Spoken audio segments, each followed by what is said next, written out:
Thank you. Thank you. Member for Dawson.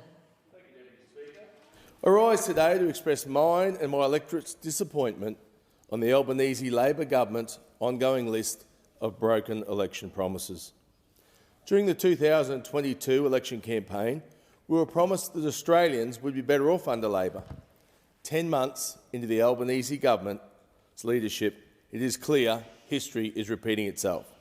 Prime Minister Kevin Rudd promised many election commitments, then left a trail of backflips and broken promises. Following in Kevin Rudd's footsteps, Prime Minister Albanese is on record prior to the election stating that he would not meddle with retirement savings if Labor were elected. He said, "We have no intention of making any super changes." Yet the Prime Minister and his Treasurer announced only a couple of weeks ago that they are in fact coming after our super.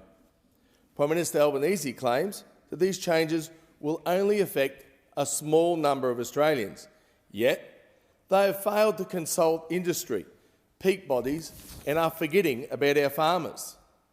For many farmers, their land and their farms are their superannuation, and it is common practice to hold land assets in superannuation.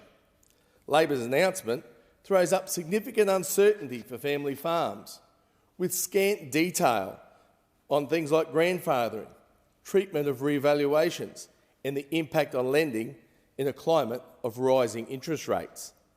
Labor promised no one will be held back and no one left behind, but 30% of Australians who live in regional areas have been left behind.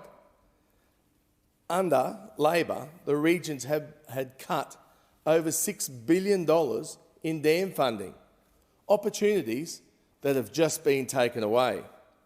We have seen mobile black spot funding slashed and road infrastructure funding slashed.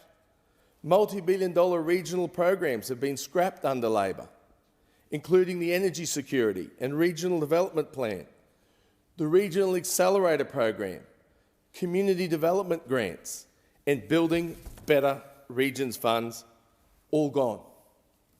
Groceries are 8% higher since being under Labor, and the Albanese Labor Government have done nothing to combat workforce shortages, which is driving prices up.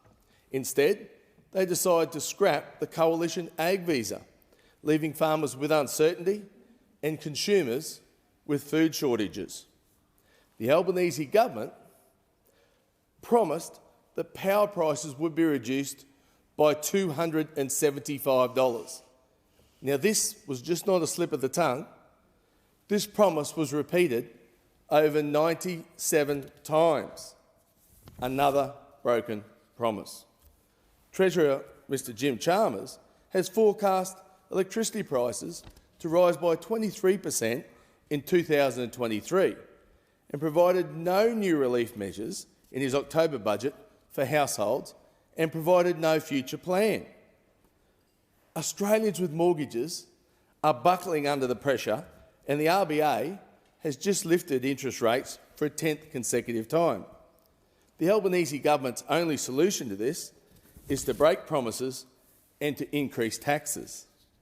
The Albanese Labor Government has also turned its back on vulnerable Australians by slashing mental health support. This is a tragic repeat of history, as the current Health Minister cut the same program back in 2011.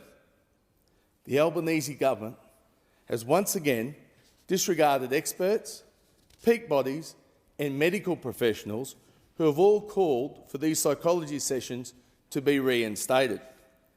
And let's not forget, leading up to the 2022 federal election, Prime Minister Albanese and his party promised there would be no carbon tax. Labor promised that not a single Australian coal mine would be impacted by their policy to reduce carbon emissions. But after the election, the Albanese government said that any new gas or coal project would automatically come under the remit of the safeguard mechanism, which is essentially the carbon tax 2.0. As we can all see, history shows us that the Labor Party are very good at making promises, just not very good at keeping them.